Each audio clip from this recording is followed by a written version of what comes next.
Bonjour l'équipe, bienvenue aujourd'hui pour un nouveau live. Donc aujourd'hui ça va être un live très spécial parce qu'aujourd'hui on va tout simplement analyser les spoils 1148 de One Piece. Il y a plein d'informations, ça tourne au vinaigre sur Elbaf, donc on va essayer de voir un petit peu tout ça en détail. Je vais vous donner toutes les informations, les théories, donc voilà, comme d'habitude vous connaissez les gars, mais pour les nouveaux, première étape, on réacte. Ensuite, on analyse et pour terminer, on fait nos théories. Donc voilà, ça sera comme ça pour quasiment toutes les vidéos. Ça, au moins, vous vous y retrouvez assez facilement. En début de live, vous le savez, j'ai l'habitude de faire ma petite auto-promo, donc je vais faire ça tout de suite. N'oubliez pas les gars de rejoindre la team, de tout simplement venir sur tous les réseaux pour discuter avec nous parce que voilà, c'est bonne ambiance, on rigole bien, on fait pas mal de choses. En ce moment, je suis assez actif sur Twitter mais aussi sur Discord, donc n'hésitez pas à aller regarder, à poser vos questions, à mettre vos théories, etc. etc. Vous connaissez les gars. Donc voilà, n'hésitez pas. Et je voulais absolument faire en priorité un petit focus sur le live Pimento qui sort ce samedi à 21h pile sur YouTube, donc ce sera une première, il y aura le chat, on sera tous présents, donc voilà, je vais demander à tout le monde, tous les participants d'être présents sur le live pour discuter de tout ça en même temps de regarder, donc ça va être grave lourd les gars. J'ai bossé comme un ouf, donc j'espère que ça va vous plaire et vous me direz tout simplement si c'est des choses qui vous plaisent et à l'avenir on fera peut-être la suite, on verra les gars. Mais voilà, si vous savez pas, c'est un petit live divertissement autour de One Piece mais aussi du piment, donc voilà, on s'affronte dans plusieurs épreuves et il y a plein de choses autour de One Piece, des références, des informations, etc. etc. Vous allez voir, c'est vraiment pertinent quand on est dans le team One Piece. Donc j'espère que vous êtes bien prêts parce que voilà, on se donne rendez-vous pour ce week-end. Donc voilà, petite auto-promo, tout ça c'est fait. On est parti pour les spoils 1148 de One Piece.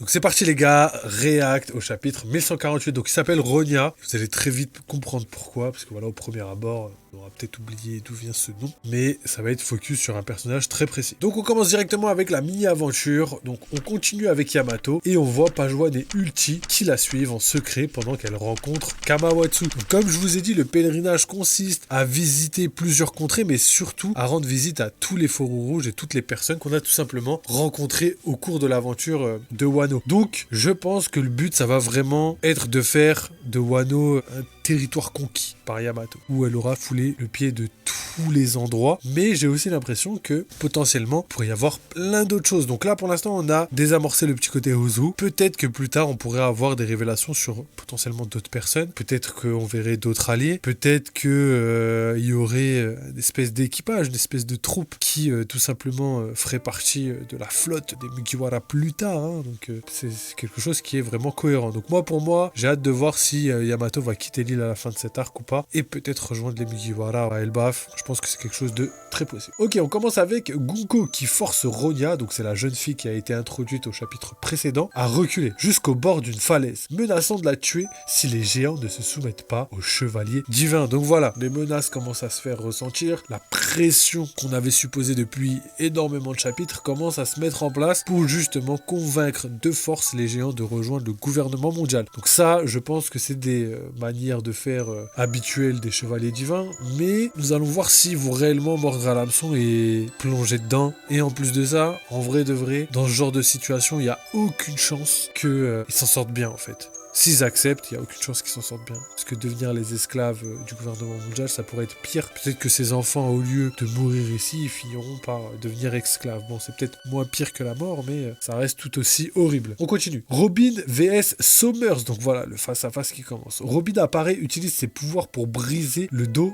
de Somers, donc le fameux clutch, et elle fait apparaître plusieurs bras pour le projeter au loin. Ok, donc c'est peut-être ça, parce que on avait vu dans les indices de spoil pour la team Twitter qu'il y avait justement quelque quelqu'un qui tombait, il y avait aussi quelqu'un qui saignait, il y avait aussi pas mal d'autres informations, et là, du coup, la personne qui saigne, ça doit être Summers, et le fait qu'il soit projeté au loin, est-ce que c'est projeté dans l'Underworld ou juste au loin? Ça, on va le voir juste après. Donc là, on voit qu'il revient et qu'il tente de tuer Robin avec ses ronces, mais il découvre qu'il s'agissait d'un clone. La véritable Robin est partie secourir et chapeau de paille. Donc voilà, Robin, ultra utile. J'ai hâte de voir un petit peu quand elle va se friter, entre guillemets, avec Summer. Il y a moyen qu'elle montre que malgré le fait qu'elle soit toute seule face à Gonko potentiellement, grâce à son intelligence et à sa stratégie, elle pourrait faire face à ce chevalier divin, alors que elle a réussi à tout simplement mettre à mal tous les autres Mugiwara. Donc ça a l'air d'être ouf. Ensuite, on a Jarl qui ordonne à Ange de brûler l'école des morses pour sauver les enfants. Donc oui, je pense que brûler l'école, à part s'il y a vraiment des ouvrages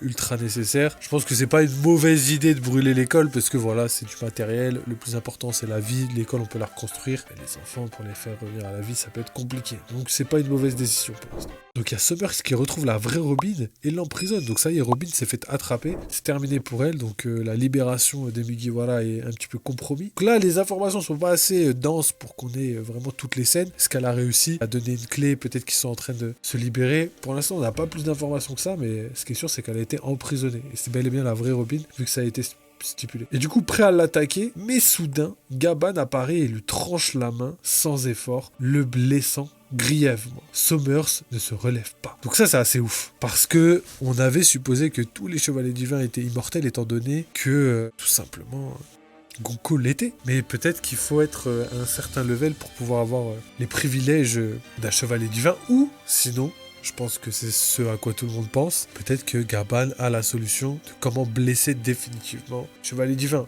Est-ce que la finalité serait le Haki des Rois? Bon, ça m'étonnerait parce que on a vu que le Haki des Rois qu'utilisait Joy Boy, donc le plus puissant Haki de tous les temps à mon sens, n'a pas réussi à blesser les Gorosei. Et là pourtant, on dirait qu'il a bel et bien été blessé grièvement. Donc on va voir, peut-être que c'est une supercherie, que c'est une petite feinte pour nous dire ok, c'est bon, sa main est tranchée, on a gagné, et puis après que sa main repousse et qu'il voulait juste voir la réaction de Gaban et les autres. On sait pas, mais là les informations sont assez floues et je garde ma réserve là-dessus parce que j'ai l'impression qu'aussi ça pourrait être sacrée feinte d'Oda histoire de nous mettre un peu de tension. Et on termine avec un petit message du leaker qui dit attendez le résumé complet pour avoir plus de détails ou la sortie officielle du chapitre. Donc il y a une pause la semaine prochaine pour les gens qui savaient pas, effectivement je l'ai publié sur Twitter, il y a une pause la semaine prochaine. C'est assez ouf parce que on sort d'une pause, on va sur une pause, mais bon, comme je l'ai dit sur Twitter les gars, on avait déjà parlé de ça. Oda à un moment a mentionné que la plupart de son équipe était malade et qui devait arrêter subitement. C'était il y a quelques semaines, quelques mois. Et maintenant, on a entre guillemets les répercussions de tout ça. Oda et son équipe a fait en sorte de travailler dur pour essayer de maintenir le rythme, mais là, c'était obligatoire, la pause était nécessaire. Donc c'est rien de fou pour l'instant, mais tout va bien. L'anime aussi prend une pause cette semaine, donc là on aura une petite pause de One Piece pour une semaine. Ok, donc let's go pour l'analyse. Là cette fois-ci on va analyser un petit peu toutes les informations qui ont été données dans ces spoils, mais pour moi le plus important ça va être l'analyse par rapport à Summers, le fait que son bras est coupé, etc., etc. On verra ça en fin de live, mais là pour l'instant on va analyser le reste. Donc là vraiment le chapitre se concentre sur Ronia, mais on n'a pas toutes les informations, c'est assez bizarre. Donc Ronia c'est la petite fille du coup qui a été capturée et qui a été utilisée comme monnaie d'échange, et là vu que les spoils sont trop maigres en informations, on n'a pas la raison pour laquelle le titre s'appelle Ronia. Juste on sait que c'est un personnage qui a été introduit dans le précédent chapitre, mais la narration va tourner autour de ce personnage. Si Oda a décidé de mettre ce titre, c'est pas pour rien. Donc je pense que voilà, il va y avoir un peu de tension, il va y avoir un peu d'émotion, on va voir les géants un petit peu discuter autour de tout ça. C'est ce qui va rendre la scène impactante et qui va donner raison au titre. Donc au niveau des combats, on a quand même Robin qui va commencer à se taper avec Summers, mais Summers va quand même battre Robin, c'est quand même ouf. On voit que là maintenant les chevaliers divins sont vraiment colossaux en termes de puissance. Ils ont réussi à battre Robin, ils ont réussi à battre tout le reste de l'équipage. Donc vraiment là, à part Loki, Luffy, vraiment en 1v1, je pense qu'il n'y a personne qui est capable de tenir tête aux chevaliers divins. Et Sanji et Zoro. Mais après l'immortalité fait que Sanji et Zoro aussi, c'est pas la même chose. Je pense que ils doivent tous être peut-être au level de Zoro. Hein. C'est pas possible, hein. Tous les chevaliers divins au level de Zoro, peut-être même plus que ça. Hein. C'est quelque chose de très très probable. Si c'est des ennemis de fin, il faudrait qu'ils soient très très puissants. En tout cas, pour l'instant, on voit que impossible de les battre avec les personnes actuelles. Donc moi qui pensais qu'on allait avoir du Luffy Loki dans ce chapitre-là, c'est tout le contraire. On va avoir la suite des combats, etc., etc. Mais on n'aura tout simplement pas de Luffy Loki. Donc ça veut dire que Oda garde ce moment-là pour un peu plus tard. Alors attendez juste 2 secondes. Donc voilà, ensuite on a du coup toute la narration autour des géants. Donc voilà, on voit que les chevaliers divins veulent les convaincre à tout prix. Ils utilisent Ronia, ils utilisent les écoles. Donc voilà, ils demandent de brûler les écoles. Jarl du coup décide de brûler les écoles, mais bon, en vrai, c'est une bonne décision parce que voilà, les écoles, on peut les reconstruire, comme je l'ai déjà dit. Donc, on voit que là, tout se met en place pour qu'ils puissent réussir à tout simplement prendre Elbaf sous leur coupe. Mais, ce qui est assez intéressant, c'est que du coup, toutes les personnes les plus puissantes qui auraient pu contrecarrer leur plan ne sont pas présentes. Et c'est ce qui leur permet justement de prendre Elbaf d'assaut. Cependant, on a quand même Gaban qui est là et qui arrive justement à couper la main de Somers. Mais ça, on va en revenir juste à la fin. Juste pour parler de Robin, ce qui est assez intéressant, c'est que maintenant qu'elle est emprisonnée, on n'a plus personne. Donc voilà, on n'a pas entendu parler de Chopper, donc peut-être que Chopper, lui, est censé libérer les Mugiwara pendant que Robin fait diversion. Je pense que c'est aussi ça, c'est peut-être pour ça que Robin a été mis très en avant dans le chapitre, mais malheureusement elle a fini capturée, donc c'est sûrement parce que Chopper doit être dans les parages en train de faire le boulot inverse, hein, rester discret et libérer, tu vois, libérer les autres. Donc pour l'instant, on n'a pas plus d'informations, mais on va rester sur ça. En tout cas, je pense que c'est pas quelque chose qui est grave, les gars, c'est quelque chose qui est tranquille parce que, vous inquiétez pas, toute cette narration a été mise en place pour justement soit l'arrivée de Luffy Loki, soit pour un plan coordonné par tous les Mugiwara pour pouvoir battre les chevaliers divins. Ce qui est possible, je pense que s'ils s'unissent, ils peuvent les battre, entre guillemets. Quand je dis les battre, c'est contrecarrer leur plan, parce que voilà, les mettre KO, je crois pas que ce soit possible pour l'instant. Mais on a vu quelque chose qui va dans le sens contraire de ce que je viens de dire, et c'est la fameuse main coupée de Somers. Donc voilà, je pense que c'est le bon moment d'en parler parce que on se pose énormément de questions. On sait que les Gorosei sont immortels et que le Haki n'est pas suffisant, même le Haki des rois n'est pas suffisant pour pouvoir les battre et leur asséner du dégât. Pourquoi je vous dis ça? Tout simplement parce que on a vu le Haki le plus puissant de tous les temps, à mon sens évidemment, repousser les Gorosei sans qu'ils soient réellement blessés. Vu donc le Haki de Joy Boy sur Egghead attaquer les Gorosei. Du coup, ce qui est ouf, c'est que au final, on a un Gaban qui coupe la main de Somers et qui le blesse grièvement. Donc ça, à mon sens, c'est peut-être tirer des conclusions peut-être un peu trop hâtives. Je pense que ça va être les dernières pages de chapitre et peut-être que c'est quelque chose qui n'est pas une blessure grave, tu vois. C'est soit peut-être une feinte, à mon sens, hein. Après, pour moi, je pense que tous les chevaliers divins sont immortels. Je peux me tromper, évidemment, mais ça me rappelle quelque chose. Ça me rappelle sur Egghead, quand le robot géant mettait une patate à Walkyrie. On se rappelle que Luffy a mis un Red Rock à Walkyrie, donc une attaque quand même qui a mis à terre Kaido, mais qui n'a même pas fait mal à Walkyrie et qui a même fait tout le contraire, c'est-à-dire a fait mal au point de Luffy. Et ça, c'était ouf. Et après, on a vu que Walkyrie s'est pris une patate par le robot géant, donc Emmett, et au final il a perdu une défense et a volé dans un coin. Et du coup, beaucoup de personnes pensaient que ça faisait en sorte de briser entre guillemets l'immortalité, mais a vu directement après que c'était pas le cas. Et là, j'ai l'impression que c'est un peu la même chose. C'est pour ça que je garde mes réserves sur cette information. Je pense que la blessure, je sais pas si elle est grave ou pas. Somers, c'est un petit filou un peu. Il aime bien faire des blagues et tout. Tu vois, son tempérament est assez bizarre, donc ça se peut qu'il se roule par terre, se roule de douleur pour de faux, quoi. En gros, pour rigoler, quoi, pour se moquer d'eux en mode ah, vous avez réussi à me blesser, vous êtes trop fort. Puis après, tout le monde est content et au moment où tout le monde se dit que c'est bon, c'est terminé, il se relève en mode oh, ma main a repoussé et puis après il retourne au combat. Donc à voir, est-ce que lui ne bénéficie pas de l'immortalité? Ça m'étonnerait parce qu'on a vu dans l'analyse précédente du chapitre précédent que Somers c'était celui qui donnait les ordres. Donc en termes de hiérarchie, il est censé être au-dessus de Gunko. Et s'il n'a pas l'immortalité, ça pose énormément de questions et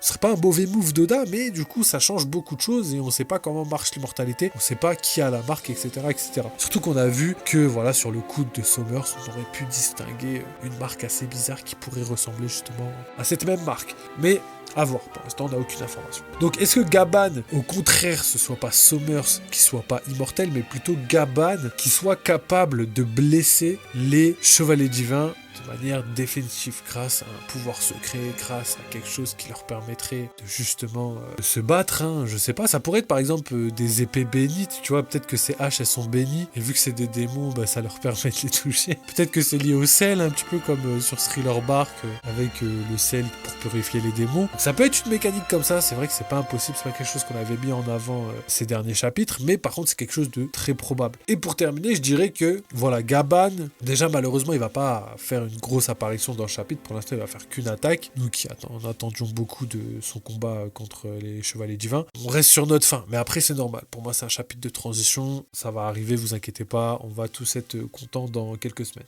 Mais est-ce qu'il a le pouvoir de combattre les chevaliers divins? Déjà, à mon sens, c'est possible, parce que Gaban, rappelez-vous, il était à God Valley, donc c'est pas la première fois qu'il voit les chevaliers divins. C'est même pas potentiellement la première fois qu'il combat les chevaliers divins. Donc cette mécanique d'immortalité, peut-être qu'il est déjà au courant, peut-être que Roger est au courant, peut-être que plein d'autres personnes sont au courant.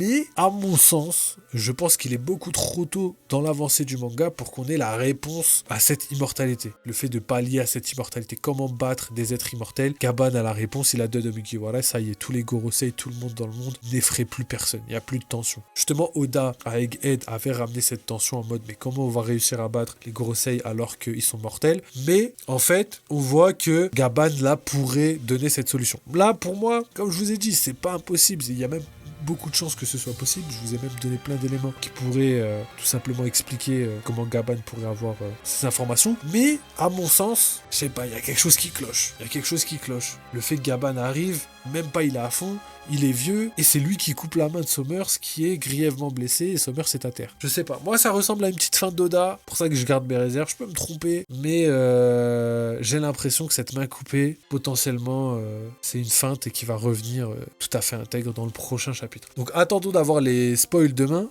mais pour moi c'est des informations qui sont ultra pertinentes et qu'il va falloir traiter le mieux possible pour avoir quelque chose de cohérent. Donc voilà, je pense avoir fait le tour sur ces informations. La plus grosse information, c'est le fait que Gaban pourrait blesser les chevaliers divins, donc à voir, hein. Peut-être que Summers ne bénéficie pas d'immortalité, peut-être que, je sais pas, on verra, mais ça me semble un peu trop prématuré. C'est comme Saturne quand il se fait planter par Bonnie, tout le monde s'est dit non mais attends, trop facile de tuer Saturne, en fait il est trop nul, moi je m'attendais à un gars vénère, il arrive comme ça, il débarque et il se fait tuer directement en un coup, non, immortalité, etc. etc. Donc là Summers, peut-être que voilà, c'est une mise en scène pour justement un plot twist dans le prochain chapitre. Donc voilà, pour la team YouTube, c'est terminé. Voilà, on aura fait quelque chose de plutôt pas mal. N'oubliez pas le gros live Pimento samedi à 21h. Et sinon, voilà, je vous invite à tout simplement rejoindre tous nos réseaux parce qu'on a plein de choses sur plein de contenus disponibles sur chaque plateforme. Donc n'hésitez pas à aller voir parce que voilà, on bosse comme des fous. Donc voilà, je vais pas trop m'étaler sur l'auto-promo, mais voilà, vous connaissez les gars, vous êtes habitués. Et puis, petite phrase de fin,